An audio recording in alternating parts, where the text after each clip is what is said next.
Medieval India, chapter number 13, part 4, page number 156, the administration.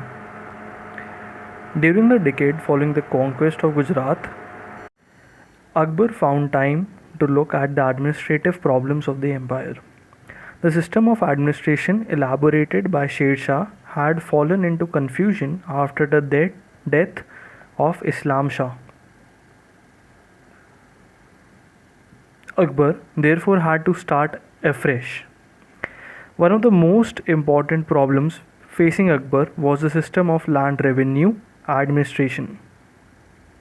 Sher Shah instituted a system by which the cultivated area was measured and a crop rate array was drawn up, fixing the dues of the peasant crop-wise on the basis of the productivity of the land. This schedule was converted every year into a central schedule of prices. Akbar adopted Sher Shah's system, but it was soon found that the fixing of central schedule of prices often led to considerable delays and resulted in great hardships to the peasantry, since the prices fixed were generally those prevailing at imperial court and thus were higher than the countryside. The peasants had to part with the largest share of their produce. Akbar therefore reverted to a system of annual assessment. The Quanugos, who were hereditary holders of the land, as well as local officials conversant with the local conditions, were ordered to report on the actual produce, state of cultivation, local prices, etc.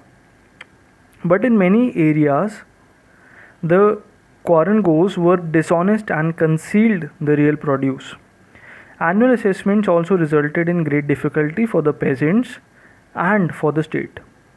After returning from Gujarat 1573, Akbar paid personal attention to the land revenue system. Officials called Karodis were appointed all over North India. They were responsible for the collection of crore of dams, 2,50,000, and also checked the facts and figures supplied by the Quanugos. On the basis of the information provided by them regarding the actual produce, local prices, productivity, etc., in 1580, Akbar instituted a new system called the Sala. Under this system, the average produce of different crops as well as the average prices prevailing over the last 10 years were calculated. 1/3 of the average produce was the state share. The state demand was, however, stated in cash. This was done by converting the state share into money on the basis of schedule of average prices over the past 10 years. Thus, the produce of a biga of land under share was given in monds. But on the basis of average prices, the state demand was fixed in rupees per biga. Later, further improvement was made. Not only were local prices were taken into account, parganas having the same type of productivity were grouped into separate assessment circles. Thus, the peasant was required to pay on the basis of local produce as well as local prices. There were a number of advantages of this system. As soon as the area sown by the peasant had been measured by the means of bamboos linked with iron rings, the peasants as well as the state knew what the dues were. The peasant was given remission in land revenue if crops failed on account of drought, floods, etc. The system of measurement and the assessment based upon it is called the Zapti system. Akbar introduced the system in the area from Lahore to Allahabad and in Malwa and Gujarat. The Sala system was further development of the Zapti system.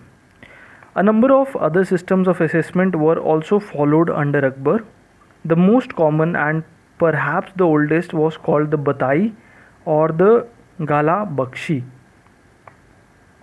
In this system, the produce was divided between the peasants and the state in fixed proportion. The crop was divided after it had been thrashed, or when it had been cut and tied in stacks, or while it was standing in the field. This system was considered a very fair one, but it needed an army of honest officials to be present at the time of ripening or reaping of the crops. The peasants were allowed to choose between zapti and batai under certain conditions. Thus, such a choice was given when the crops had been ruined. Under batai, the peasants were given the choice of paying in cash or in kind, though the state preferred cash. And in case of crops such as cotton, indigo, oil seeds, sugarcane, etc., the state demand was invariably in cash. Hence, these were also called cash crops. Thank you everyone for tuning in. In the next part, we'll start with the next paragraph on page number 157. Stay tuned. All the best for exams, and do share and subscribe the channel for more videos like this. Thank you everyone.